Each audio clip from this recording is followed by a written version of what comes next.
finalement, vous les avez vus la première fois, vous vous souvenez, vous rencontrez? Oh, la première fois, je les ai vus sur un chantier. Sur un chantier, lui d'abord. Mais il avait déjà commencé à fouiller. C'était quel chantier? Je ne sais pas si c'était pas Rabier. Cantalouette? Cantalouette. Je crois que c'était son premier. Cantalouette. Oui, c'est là où il y a maintenant les fouilles d'urgence. Oui, Cantalouette, oui. Et puis je l'ai connu aussi à Barbas. Ouais. Et puis je l'ai connu souvent aux Aïsy. Parce que ensuite, quand il est passé de la préhistoire à la mairie des Aïsy, je lui dis d'ailleurs à l'époque, tu sais, t'es foutu pour la préhistoire. Faut que je vous dise, lui, il avait très bien démarré. C'était quelqu'un qui était en passe de changer un petit peu l'optique serrée, l'optique un peu sclérosée qu'avait Borck des objets préhistoriques. Pour le moustérien, il avait donné vraiment quelque chose d'un peu plus humain que ces 6 chiffres, ce que j'ai repris après moi. Et il avait donné vraiment une nouvelle petite direction à l'étude des objets. Et donc, quand j'ai su qu'il était nommé qu'il avait été élu plutôt à la mairie des Aïsy, je lui ai dit, tu sais, t'es foutu pour la préhistoire. Il m'a dit, penses-tu? Et en effet, il a pratiquement plus fait de préhistoire après. Très très peu. Ah oui, ça lui a pris beaucoup d'énergie, de temps. Ah oui, c'est sûr. Oui. Moi, ce que j'aimais beaucoup chez lui, c'est que c'était quelqu'un d'extrêmement vivant. Quelqu'un de vivant qui racontait des anecdotes qui étaient... C'était on peut même dire un bon vivant. Ah oui, ah oui. Ouais. Je ne sais pas si vous a raconté ou si vous y étiez, une qui me vient comme ça, l'histoire du pantalon déchiré, non? Ah non. Non, là, il m'a raconté un jour, ils sont invités en Nubie par un ambassadeur, etc. Il sort de sa chambre d'hôtel, il se craque le pantalon, il fait un magnifique. Et puis il se dit, j'ai pas le temps d'en changer, d'ailleurs j'en ai pas d'autres propres, je mets la main dessus, je suis tranquille. Et quand il est arrivé chez l'ambassadeur, il s'est assis et il y avait une table de verre. Ça, c'est des histoires qu'il adorait raconter, qu'il racontait très bien, très très bien. Et oui, Guichard, c'est toute une époque. Et alors, donc, vous étiez très proche de François Bordes, je pense. Oui, j'ai été très proche, et puis tout d'un coup, je l'ai laissé tomber brutalement, et il m'a revu brutalement. Parce qu'il a un premier mariage, j'ai divorcé. Et il a témoigné contre moi. Alors je lui ai envoyé une lettre fulminante en disant « Je ne vous connais plus, vous ne faites plus partie du cercle réduit de mes amis. » C'était l'époque, on se disait des choses à l'époque. Notre tort maintenant de plus les dire, parce qu'au moins c'était plus clair. Et puis un jour, 4 ou 5 ans après, j'étais aux Aïsy en train de boire un pot à la terrasse d'un bistrot, j'ai vu Bordes arriver qui m'a dit « Bonjour, comment vas-tu » Voilà, ça c'était tout Bordes. J'ai eu des amitiés un petit peu curieuses avec François Bordes. Vous étiez les deux cracks de la typologie et de la technologie. Enfin, du moins de la typologie pour Bordes. La typologie pour Bordes, la technologie pour moi. Ouais. Et le laboratoire de Talence, vous vous en souvenez Oh oui, j'y allais très souvent. Le passage du Roule, ou quelque chose comme ça. Hein? Chemin du Roule. Chemin du Roule. Chemin Roule. Ah. Chemin Roule, oui. Et Donc vous avez vu mes parents commencer, vous étiez déjà, vous, préhistorien. Ah oui, moi j'ai commencé à faire de la préhistoire en 47. Et je suis d'une autre génération, moi. Que vous, pas que vos parents, mais enfin je pense que j'étais plus vieux que votre père. Mon père était de 23. Ah ben non, moi je suis de 25. Ouais, oui, c'est pareil. Et Denise de Sonville-Borde, pareil, vous l'avez bien connue, bien entendu. Ah, très très bien connu. Qui est morte il n'y a pas longtemps d'ailleurs. Oui. Peut-être 2 ans. C'est Michel Lenoir qui m'a raconté ça. Ouais.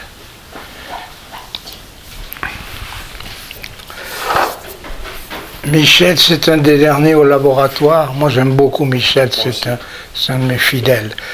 Et c'est un des derniers de l'ancienne équipe au labo. Parce que où ils sont plus là, où ils sont Oui, comme les Letin Sorère qui sont à Bâle ou des choses comme oui, ça. oui, le temps, il est à Bâle, oui. Je l'ai revu il n'y a pas longtemps il n'y a pas longtemps, il y a quelques années, pour un jury de thèse. C'était une époque, je ne sais pas comment la définir, cette époque. C'était une époque où il y avait des grandes gueules, quoi. Qu'il n'y a plus maintenant. Maintenant, il est si difficile d'avoir une place quelque part que tout le monde s'étouffe, ne veut pas vexer les uns les autres. Vous vous rendez compte, quand je me suis présenté au CNRS, moi, il y avait 2 candidats et un poste. À l'heure actuelle, il y a 3 ou 4 candidats et 40 postes. 40 impétrants demandants. Oui, il y a 3 postes et 40 candidats. Voilà. Ouais.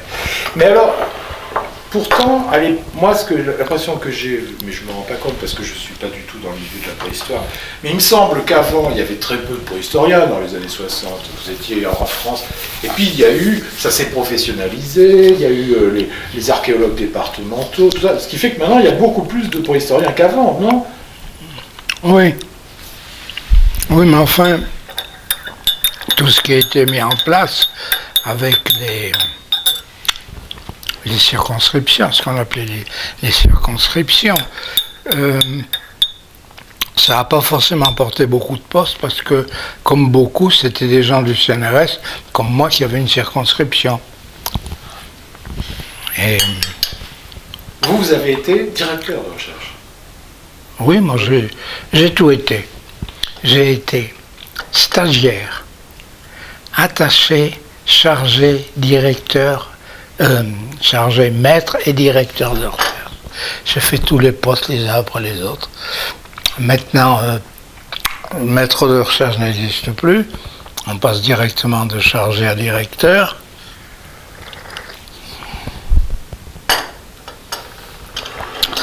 Ça, c'est la complexification de tout ce qu'il y a autour de nous. Donc vous avez fait toute votre carrière au CNRS?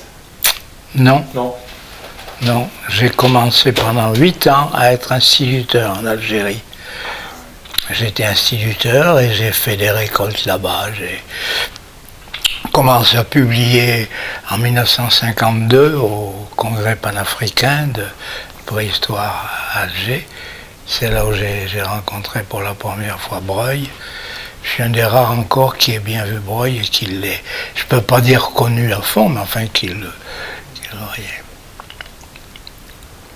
Et tous ceux qui ont disparu petit à petit.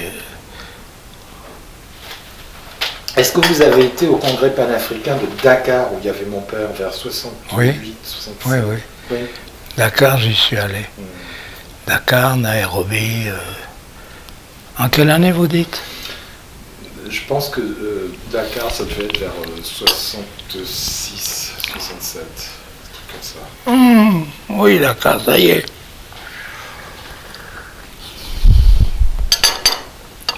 Oui, je m'en souviens bien.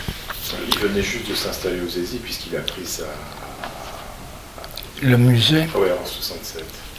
67. Donc 67-71, il était que conservateur, puis à partir de 71, c'est la mairie qui commence, et déjà... Oui. Les ennuis aussi. Voilà. Enfin, et donc, oui, on parlait au tout début, vous croyez que la mairie, ça l'a terriblement plombé dans sa carrière? Ah, totalement. Ah, totalement. Je l'avais dit avant, on ne peut pas s'occuper d'une mairie, même si c'est une petite mairie.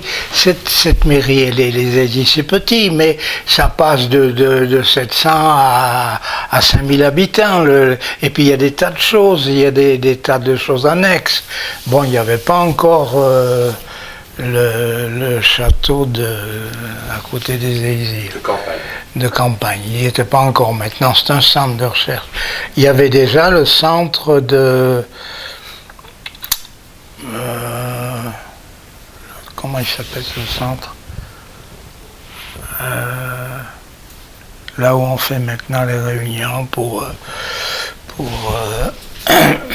Paléo, oui. Là où il y avait Bernadette Darchen qui étudie les... Oui, ça n'a jamais eu de nom exactement. Oui, c'est une annexe de Paris 10 ou je sais pas quoi, Paris.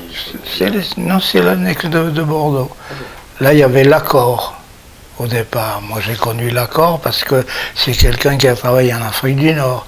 Et j'ai travaillé longtemps en Afrique du Nord. Ouais. Je suis rentré, moi, en 61. Vous connaissiez Balou, alors? Ben, ça a été mon prof, ça a été mon directeur de thèse, ça a été le directeur de l'IPH aussi. Quand je suis rentré le coup de pied au cul par l'OS, ce qui n'est pas très agréable. Et je suis revenu en France, donc en novembre 61, début novembre 61. Et là, je me suis installé, Balou m'a mis à l'IPH, Institut de paléontologie humaine. Vous me dites qu'il a été refait? Il a été entièrement regratté pour le 100e anniversaire qui a eu lieu il y a un mois ou deux. Et donc, oui. Il y a eu un raout. Oui, 1910. Il a été construit en même temps que l'Institut d'océanographie par les parents de Monte Carlo actuel. Ah oui, parce que c'est effectivement, il y avait l'ambassadeur d'ailleurs de Il y a une chose extraordinaire qu'on ne sait pas trop, c'est que l'IPH, c'est une association type 1901. C'est incroyable ce truc aussi. Alors il y a eu un discours bien sûr de Hublé, j'ai vu Madame de Hublé, je reconnaissais pas grand monde parce que moi j'étais petit quand mes parents, vous voyez, j'étais vraiment... Ben oui. Mais vous, je vous reconnais bien par contre. Donc, si on parle un peu de la personnalité, oui, de mes parents, bon, on va commencer par mon père. Donc, il avait un côté assez expansif, presque rabelaisien. Absolument. Absolument. Et moi j'adorais ça. Quand votre père se mettait à rire comme ça, c'était vraiment un régal. Raconter des tas d'histoires, des aventures qui lui sont arrivées, parce qu'il a quand même bougé pas mal lui aussi. Et est-ce que vous avez une idée sur la rupture avec Borde et Rigaud au moment du château de campagne? Parce que c'est très difficile à comprendre au vu de l'extérieur, cette histoire. Je crois que mon père avait plus ou moins obtenu des crédits via Hubert d'ailleurs, etc. Ils avaient des gros crédits. Hein. Et je crois que ça a été un peu capté par Guénin pour faire le CNP. Et peut-être par Bordeaux. Et puis il n'y a pas que ça. Il n'y a pas que ça. Borde n'aimait pas qu'on lui, comment dirais-je, qu'on lui fasse front. Vous voyez ça, c'était quelqu'un d'extrêmement curieux, très astucieux par certains côtés, et par d'autres, Borde. Je me rappelle lui avoir demandé un jour, oui mais alors celle-ci où tu la mets? Eh ben elle était dans la 92, tu la laisses dans la 92. Voilà, c'est pas comme ça que je faisais de la science. 92 c'est les divers, je crois, dans le Moustérien. Pas comme ça que je faisais de la science, c'est pour ça qu'après j'ai changé. Oui, mais je ne sais pas pourquoi ces deux-là ne pouvaient pas bien s'entendre. Il y a une personne aussi qui de temps en temps attisait bien le feu. Qui s'appelait Geneviève Guichard. Non, non, non, c'était Bouvier. Ah bon? Ah oui. Bouvier, c'est la seule personne que je connaisse qui ait mis dans un tiroir un magnétophone et qu'il le montait chaque fois que Borde poussait une colère. Il enregistrait des colères de Borde. Ah, remarquez, ça doit être assez cocasse à écouter à 40 ans. Oui, mais enfin, moi, j'oserais pas. Oui, le Moi, principe non. n'est pas... le principe- Comme ça, oui, le Oui. principe, les choses. Bon, on est au courant, Ouais. Bon. Ouais. D'ailleurs, vous verrez dans la correspondance, ils m'ont demandé plusieurs, y compris votre père et votre mère, d'aller un petit peu ouvrir les yeux à bord et d'aller... J'y suis allé parce qu'ils en souffraient tous beaucoup de Bouvier. Bon, Non, je croyais que vous vouliez dire ma mère, parce que ma mère était très colérique, elle s'emportait. à votre mère, on peut le dire, c'était une chiante. Ah oui, oui, oui, moi, ce serait la mienne, je le dirais aussi. Elle s'emportait pas exactement, elle haussait la voix et puis elle prenait des positions orales, C'était provocatrice. oui, avec un langage qui la... je vais dire le mot, ça la desservait de temps en temps. Et on la voyait que par ses colères et ses gros mots, alors que c'était quelqu'un d'autre. Ah oui, vous croyez que... ça c'est très intéressant, parce que vous êtes la première personne... Moi aussi, ça m'ouvre les yeux. Vraiment, ça prenait le dessus sur l'aspect sensible, cultivé ou poétique qu'avait aussi la Oui, mère. parce que moi j'ai vu plusieurs personnes qui ont fouillé avec elle à Laugerie.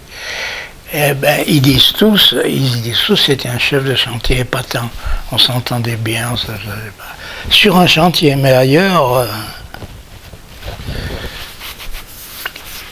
c'était vraiment du terrain. C'est vraiment du terrain et du terrain qui était beau et bon, mais pénible. Et je me revois encore, moi, il y avait, à Laugerie, il y avait une petite salle où ils mettaient, il y a toujours, je crois, une salle qui est réservée au musée, à côté du logement. Ah oui, oui, oui, oui, tout à fait, absolument. Vous en souvenez du Oui, logement? Oui, ah ben bien sûr, ah oui, oui, oui, oui, oui, j'y habitais. Alors, Ah ouais, Oui, avec oui, la alors, effectivement- baignoire qui butait sur Oui. sur la paroi, Oui, oui, oui. je me rappelle bien, moi. Ah mais c'était sympa comme maison, on y mangeait bien en plus. Ah Mais ouais. Puis gratuit aussi, c'est quand même intéressant. qu'est-ce que vous voulez dire par là? Ben gratuit, c'est quand même, à l'heure actuelle, une grande maison comme ça dans les exils. Ah oui, oui, c'était un logement de fonction et qui C'est un était logement gratuit. de fonction, tout à oui. fait, tout à fait. Qu'il l'est toujours. Je d'ailleurs. croyais que vous vouliez dire que pendant les 25 ans, mes parents étaient aux exils, ils recevaient les préhistoriens à la maison et le repas était gratuit puisque c'était invité. Ils ont reçu énormément de monde. Énormément. Énormément. Ouais.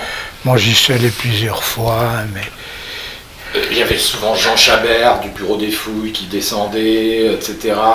Bon, donc effectivement, je pense Ouais. que ma mère cuisinait bien en plus, et Oui. c'était toujours quelque chose qui était assez apprécié par les gens de descendre Oui, 2-3 jours à Laugerie. Mais sur le plan scientifique, bien qu'elle n'ait pas, bien entendu, ni publié ni rien, moi, ça, c'est quelque chose qui m'a toujours étonné. Je ne vois pas pourquoi ils n'ont pas publié ensemble. C'est vrai, parce que ces fouilles à Laugerie, elle a quand même trouvé des choses intéressantes. Une stratigraphie qui était nouvelle, la position du proto-magdalénien, toutes ces choses-là, c'était intéressant. Je ne sais pas pourquoi ils n'ont pas publié tous les deux. je crois qu'ils sont morts un peu trop tôt déjà. Et Oui. puis, il y a la mairie qui a tout bouffé, quoi. Mais attendez, au départ, l'idée, elle était peut-être pas mauvaise. Ils voulaient créer une synergie musée-mairie pour faire avancer les choses. Oui.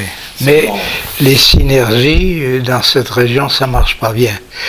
Quand Leyemerle a pris le musée, je lui ai dit, bon, ben maintenant, vous allez faire un double pôle.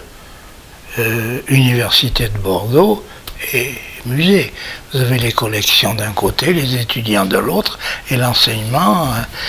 Mais Bordeaux, je suis né à Bordeaux, moi je suis bordelais. Moi aussi, je suis né à Bordeaux. Ah bon, je suis en plein centre, moi je suis né moi aussi. rue de Gracie, C'est de la rue Gracie déjà. à côté de la porte d'Igeau. Ah oui, eh ben, oui. Là où habitait, dans le même immeuble, ce bonhomme-là, Louis Cabier. Ah d'accord. Et ça, c'est un tableau, je garde ça précieusement parce qu'il a été fait le 2 janvier. Je suis né le 1er janvier et Cabier habitait à côté de la maison. Il l'a écrit dessus le 2 janvier pour m'en faire cadeau, moi, à ma naissance. C'est extra. C'est extra. Moi, je suis né rue Cap-de-Ville. C'est une rue du côté des Allées d'Amour. Juste à côté, entre les Allées d'Amour et Camille Julien. Ouais, je vois. Ouais. D'accord, donc vous êtes bordelais. Alors Bordeaux, justement. Alors, Bordeaux.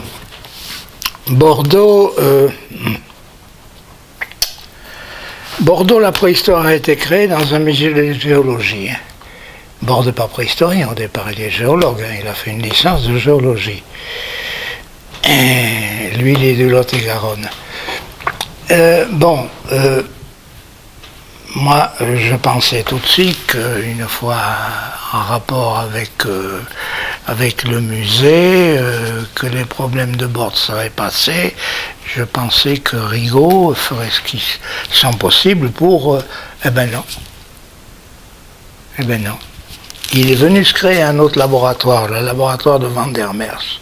Vous vous rendez compte, il n'y a aucun coin en France, aucune fac, où il y a à la fois de la géologie, de la préhistoire et de la paléoanthropologie. Ils avaient tout ce qu'il fallait. Eh bien, les Bordelais ont vu arriver Van der Merch, ils l'ont repoussé petit à petit. Moralité, 3 ou 4 ans après son arrivée, c'était lui qui avait le DEA en préhistoire et c'était plus bas. Mais ça, c'est Bordeaux. Les Bordelais sont fous de leur ville, c'est la plus belle ville du monde, c'est les plus grandes, etc. Bon. Si vous ne faites pas partie du 50 hectares qui fait du bon vin dans le Médoc, vous ne faites pas partie des Bordelais, ça m'a fait, on a souffert de ça, m'a fait, vous le savez. Vous l'avez peut-être, oui. Bon.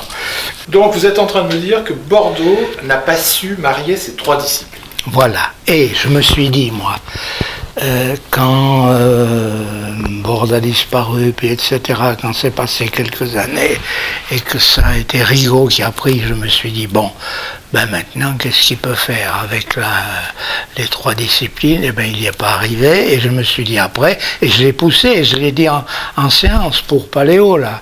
Je lui ai dit, les EISI, une série de collections fantastiques, dans les dernières fouilles que j'ai faites. La Forélie sont là-bas aussi, etc. Je me suis dit, voilà, avec les étudiants d'un côté, les collections de l'autre, et je leur ai proposé, moi, d'aider pour leur trouver des gens qui apprendraient les gosses à tailler. À ce moment-là, je taillais. Et je leur ai dit aussi, vous savez ce qu'il faut faire? Il faut créer aussi un poste dans le musée ou à côté du musée, mais dans les locaux, un poste où quelqu'un qui s'appelle Jean-Georges Marcillot, que j'ai interviewé, qui est formidable, qui par certains côtés ressemble à votre père. Ah oui, vous trouvez?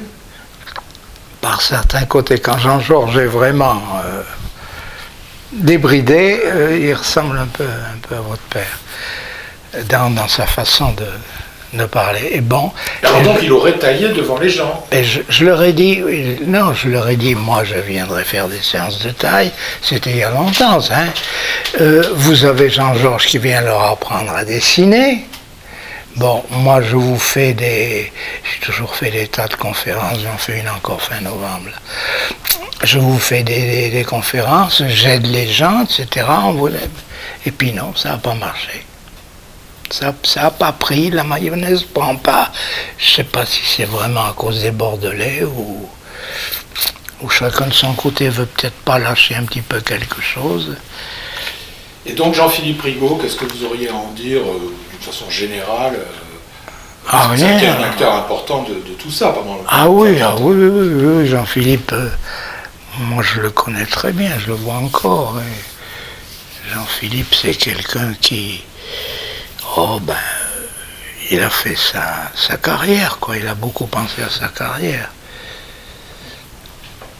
Et il est à la retraite depuis 2 ou 3 ans. Oui, je pense. Oui. 3 ans, je crois. C'est Jean-Patrick Caille qui m'a dit ça, à la DRAC.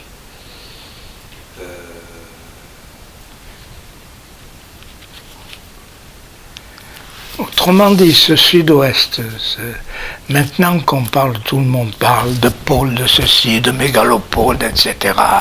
Bon, ça c'est, moi je le dis toujours, c'est des noms. Si on y met quelque chose dedans, ça va. Si on y met quelque chose de pensé, si on n'y met rien, ça restera un nom. C'est pour ça que j'ai peur que le château de campagne, ce soit qu'un nom. Maintenant, c'est réservé à l'INRA. D'accord, c'est réservé à l'INRA. Tout ce qui est derrière, oui, tous les communs ont été refaits ou sont en train d'être refaits. Et ça va être réservé. Et pourtant, à la DRAC de Bordeaux, ils m'en ont parlé. Ils m'ont dit on est très contents parce que. Donc, oui, il y a quand même une petite partie. Il y a 2 choses. Oui, il y a une partie. Oui, il y a autre chose aussi. Il y a. Je sais pas. Je ne suis pas allé. Par contre, je suis allé au PIP. Là, j'y suis allé pour ma vie il y a une semaine juste pour voir. C'est magnifique architecturalement, mais c'est vide. Il n'y a rien. C'est une sorte de super office du tourisme. Mais oui. Mais c'est ça. Mais ça, c'est ça. Ça, c'est aussi les tendances actuelles. On fait du commerce, on fait moins de science, mais on fait plus de commerce. Il faut que ça rapporte. Alors, tant qu'on dira que la préhistoire doit rapporter, ça lui portera tort. Vous allez peut-être même me dire un truc, monsieur Tixier, puisque vous étiez le pape de la taille à l'époque, enfin, vous êtes resté dans les esprits des gens. Il y a un type aux Aisies, alors je ne le connais pas, je ne l'ai jamais vu, même pas vu. Mais son nom finit par un I. Oui. Alors qu'est-ce que vous en pensez? Parce que moi j'ai vu plein de vidéos sur Internet depuis Paris, je me suis dit... Moi je pense que légalement on n'a pas le droit d'empêcher ce type-là. Mais première conséquence, il y a des tas de silex bien taillés, parce qu'ils taillent bien, qui se retrouvent partout, que des gens achètent et qui vont peut-être se retrouver, se glisser dans des collections vraies. Et autre chose aussi, c'est que pour trouver du silex maintenant à 50 km autour des Aisies, c'est difficile. Parce qu'il a écumé la région? Incroyable, incroyable. Même le Bergeracois? Ah, il a tapé dans le Bergeracois. Le beau Bergeracois, vous le savez, j'en ai encore un petit peu là, c'est Pombonne. Ouais. Pombonne, surtout la couche d'en bas, c'est du silex noir. Et au-dessus, c'est surtout du gris et du jaunâtre. Et il a écumé tant qu'il a plu tout ça. Ce qui fait que des gens, on peut dire que le meilleur tailleur à l'heure actuelle, c'est Jacques Pellegrin, qui a passé sa thèse avec moi. Et lui, il a du mal à en trouver, tant et si bien qu'il en met des réserves à droite et à gauche, comme ça, pour en avoir un peu, quoi. Enfin, ils doivent en rester quand même, parce qu'on ne peut pas imaginer qu'un seul homme ait qu'une région. Non, évidemment. Mais ce qu'il faudrait faire, c'est, mais on ne peut pas le demander, à quel titre on le demanderait, ils ne croiraient pas, les gars. On pourrait faire un grand coup de bulldozer dans le virage de Pombonne, vous savez, le virage qu'il y a là, à côté de Bergerac. Déjà que moi, j'ai demandé de faire de l'argent au CNRS pour monter un stage qui apprendrait à tailler à tout le monde, un minimum. Eh bien, je vous dis pas comment j'ai été reçu. Vous voulez faire casser les cailloux par les chercheurs? Non mais ça va pas. Et heureusement que ça a marché. J'ai réussi à implanter ça à Valbonne, au CRA, quand j'y étais. Et puis maintenant, c'est quand ça continue par quelqu'un qui est à Bordeaux maintenant, Pierre Jean Texier. Ah oui. Le grand. Je ne le connais pas, mais pas. Au début, je croyais que c'était vous. Enfin, au tout début, le Texier, je comprenais rien. Oui, mais non, j'ai compris que ça n'a rien à voir. Non. Enfin, c'est un grand préhistorien. C'est un de mes élèves, oui, c'est un bon préhistorien, oui. Il taille très bien, et puis il taille pas pour n'importe quoi, ni pour faire du beau. Mais vous aviez fait quelque chose dans une table de bar où c'était borde, rouge? Moi j'en ai fait une, longue comme ça, très étroite, que j'ai donnée à votre père. C'est ça. Qui doit avoir encore. Dans une table de lavabo. Ah, de lavabo. De lavabo, oui. Mais ça n'existait pas, ça. Hein? Ça. Si, ça existait. Aussi grand que ça. Ça existait aussi grand que ça. C'était placé sur un soc en bois pour faire une charrue. Je vais le montrer à la caméra parce que c'est quand même dommage. Je vais juste faire comme ça. Attendez, vous voyez. Voilà. Attendez. Oh là là, c'est énorme. C'est bon. Vous voulez que je recule? Non, c'est super. Voilà, c'est parfait. Un grand angle. Merci. Oui, oui. Je peux l'entendre. Et vous faisiez aussi des pointes de flèche. Magnifiques, translucides, transparentes, on voyait les œufs. Oui. Et donc, vous en étiez à Texier, oui, alors c'est un de vos élèves. Texier, c'était un de vos élèves. Oui, on peut dire ça, oui. Mais là, c'est l'époque où vous enseigniez à Bordeaux, ou à Toulouse, ou à Paris? J'ai jamais enseigné à Bordeaux. Vous avez enseigné où? J'ai enseigné au CRA, à Antibes, et le reste, j'ai fait des enseignements, par exemple 3 jours, faire de la technologie aux élèves de Bordeaux ou d'ailleurs, de Chicago, d'ailleurs. Voilà, il y a un mot qui me vient pour votre père et qui est un mot plein de tendresse parce que je l'aimais vraiment bien. Il était truculent. Vous voyez ce que je veux dire? Truculent. En train de raconter des histoires, c'était quelque chose. Et j'ai eu la chance, j'étais jeune à ce moment-là, en 64, d'assister à la première réunion de technologie lithique. Pour les Américains, technologie, c'est celui qui taille. Hein. C'est pas le même sens que chez nous.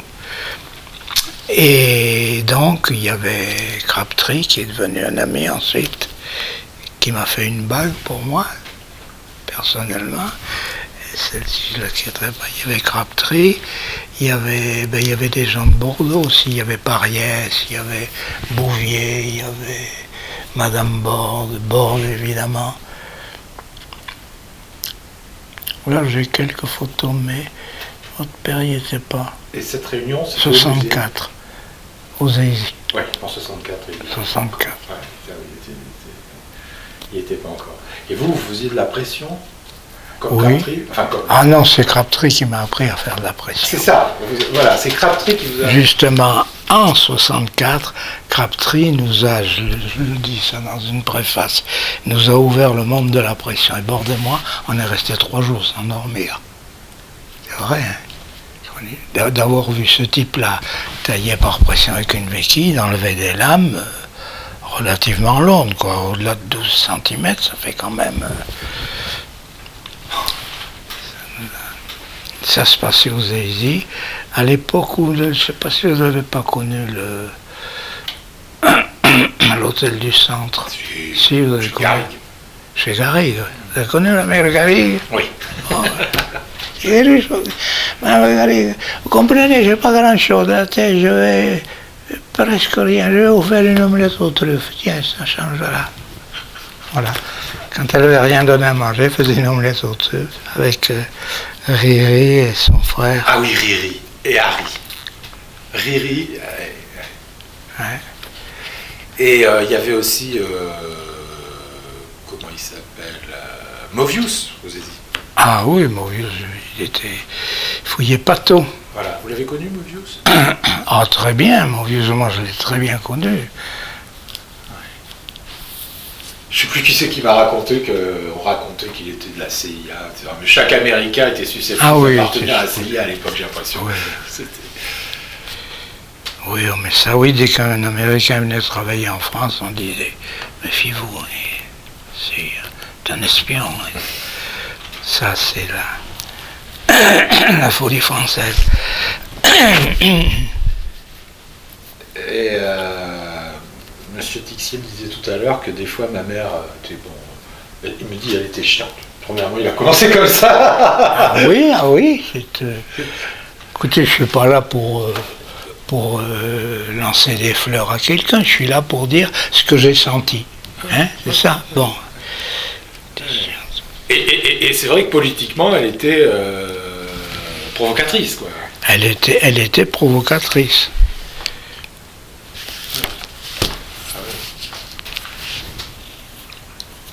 Il paraît que les expressions qu'elle employait avec un langage qui pouvait parfois être assez ordurier, mais pas que ça, mais elle mélangeait. Non, pas que ça. Ça pouvait choquer les gens, des fois, plus qu'elle ne le croyait. Ah, beaucoup plus qu'elle ne le croyait. C'est ce que j'ai entendu sur elle, moi. C'était, on disait, oh, la poissonnière. Elle avait des expressions vraiment. Mais elle le revendiquait, si vous voulez. Oui. C'était. Oui, elle avait des expressions. D'ailleurs, parfois bordelaises. Hein, elle avait Ah oui, on met ça bordelais, entre guillemets, tout à fait. Ah oui, oui, oui. Quoique étant né en Lot-et-Garonne, il était par certains côtés très bordelais, Borde. Borde, oui. Vous l'avez peut-être ce livre là déjà. Non, non. Ah, ben, je peux vous en offrir un, j'en ai 3. Pas celui-là parce que. Ah ben ça c'est sympa. Oui, moi je vous donne des souvenirs, vous me donnez un bouquin, c'est sympa. Ben, je vais vous en envoyer un, j'en ai 3. Ouais.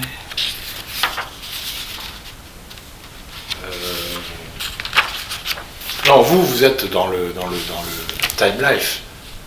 Ah oui. Il y a un Time Life où vous êtes. Ah oui, ça c'est quelque chose, ce Time Life. Ah, c'est formidable. Oui, bon, oui. Mais j'ai fait un film exprès sur la taille du silex. J'ai fait un 25 minutes avec comment ça s'appelait ce grand centre là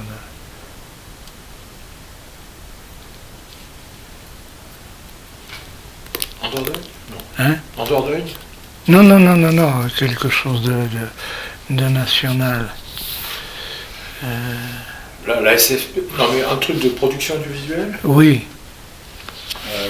Le CNDP, les films du CNRS? Est-ce que c'est pas le CNA, Centre National Audiovisuel. Ah oui. Voilà. J'ai fait un film avec 25 minutes. Oui. Où vous taillez. Où je taille, où j'explique. Oui. Vous avez été à Faux à l'époque, la mer Bouchillou, à l'époque de Rabier, tout ça, les fouilleurs, vous avez participé à ça? Je suis allé à Rabier, et ça, moi je l'ai beaucoup soutenu. À Rabier, ils ont fait quelque chose qu'on n'avait jamais vu.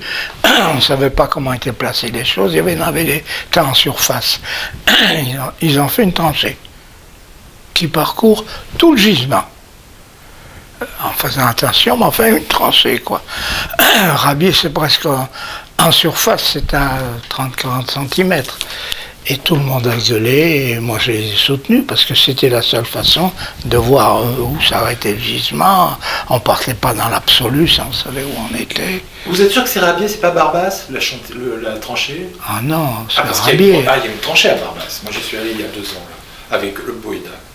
Non, je crois que c'est Barbas, hein, oui. Mon père a décidé, et même Boïda me dit, bon, il s'est fait engueuler, mais moi aussi j'aurais fait ça, c'était nécessaire. Non, c'était Rabier. C'était Rabier. Barbas, c'est un gisement en stratigraphie très épais. Rabier, c'est juste... Non, Barbas, c'est sous 2 hangars. Mon père avait fait construire des hangars en tôle. Oui, mais même qu'après un congrès, on lui a piqué 2 ou 3 bifaces. Et alors, donc, c'était le décapage à la Leroy-Gourand, un peu Pas trop. En 88, j'ai écrit une lettre à 3 préhistoriens en leur disant, voilà, l'année prochaine je suis à la retraite. Borde avait envisagé de faire une revue française du Paléolithique. Je vous propose de la lancer. J'ai pas eu de réponse, mais 1 an après, ils fondaient la mesure sans m'en parler. Pas chouette. Hein. Et ça, c'est absolument indéniable. Enfin, je veux dire, Vous avez eu l'idée, ils vous ont rien dit, et ils ont lancé la revue. Vous voulez que C'est je ça. fasse passer que je fasse lire la lettre? Ah bah écoutez, oui. Elle est là. Que je vois bâti sur le modèle de Paléo-Orient. Il y avait déjà une revue sur le paléolithique. Paléorient, Ouais. dont j'ai fait partie, parce que c'était sur le Proche-Orient. J'ai beaucoup travaillé en Syrie, surtout au Liban et à Qatar. Qatar, je l'ai parcouru de long en large. Je vois que c'est pas grand, c'est grand comme la Dordogne. Mais j'ai bénéficié de conditions là-bas exceptionnelles. Je vais vous dire un lundi. Touchez pas votre micro, monsieur. Excusez-moi. Un lundi, on se dit, Oui. bon, tout ce coin-là, cette partie droite, là, il y a 3-4 kilomètres qu'on ne connaît pas bien. Si on pouvait l'explorer, ce serait bien. Oui, mais en voiture, c'est difficile d'y aller. Je vais voir le directeur, je lui dis, est-ce que vous pourriez nous prêter un hélicoptère pour une journée? Et il me dit, vous vous rendez compte, on est lundi, vous ne l'aurez pas avant mercredi. Hein? Voilà comment ça se passe là-bas. Et chaque année, on a eu 1 heure d'hélicoptère de l'armée, avec pilote, copilote, on a pris des photos, on a fait des tas de trucs, des couvertures de terrain. Ça, c'était dans les années. C'était dans les années... J'ai commencé en 76 et j'ai fini en 83. La Syrie. Le Qatar, je veux dire. Qatar, oui.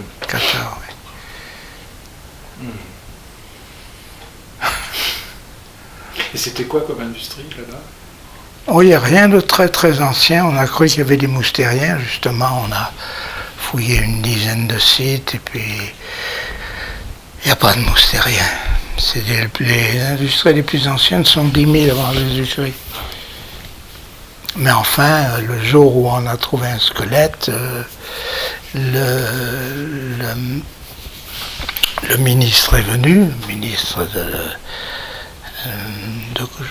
du tourisme, parce que ça dépendait de nous, on était touristes. On était reçus. Bon. Et le ministre du tourisme est venu et m'a dit, bon, vous me répétez ça. Hein, avec plaisir, I repeat with pleasure. It's about 8,000 years old. Et mais vous vous rendez compte que c'est le plus vieux de tout le Golfe? Nous, on a les plus vieux restes de tout le Golfe. Le Golfe comme squelette humain, comme chose humaine. Autant que vous voulez. Pour une fois qu'on peut faire du travail dans de bonnes conditions. Et alors donc vous avez eu l'idée de cette revue et 1 an après, Paléo est sorti. Écoutez, 13/4/87. Eh ben oui. Oui. Mon père a lâché le musée en 88. Cela me trotte de plus en plus dans la tête, car à partir du 1er janvier prochain, comme vous le savez, je n'aurai plus la responsabilité de l'URA qui était l'équipe, ce qui me laissera le temps pour d'autres travaux intéressants, autres que ceux de la bureaucratie générale. Qu'en pensez-vous? Je serai prêt à m'occuper de la rédaction d'une telle revue que je vois bâtie sur le modèle de Paléorient. Oui, bon, ben voilà. Et alors, vous qui... je vais vous poser une question d'ordre général sur le milieu de la préhistoire. Ouais. Est-ce que vous pensez que c'est un milieu particulièrement fermé, où les chapelles se livrent des querelles vraiment sanguinaires, ou alors est-ce que c'est vrai dans tous les milieux? C'est peut-être ce que vous avez ressenti, peut-être particulièrement chez nous, mais il y a un autre milieu terrible aussi, c'est la médecine. La médecine, quand on fréquente un peu, on s'aperçoit que... Ouais. Mais ça vient aussi peut-être du fait que c'est un petit milieu. C'est des préhistoriens en poste, on n'est pas... Parce que les gens qui font des fouilles de sauvetage, les fouilles avant les grands travaux, ne sont pas fonctionnaires. Et chez nous, fut un temps, maintenant non, mais fut un temps, on se connaissait tous. On s'était plus ou moins fréquentés. Donc, plus un milieu est petit, plus les choses sont concentrées. C'est comme les atomes.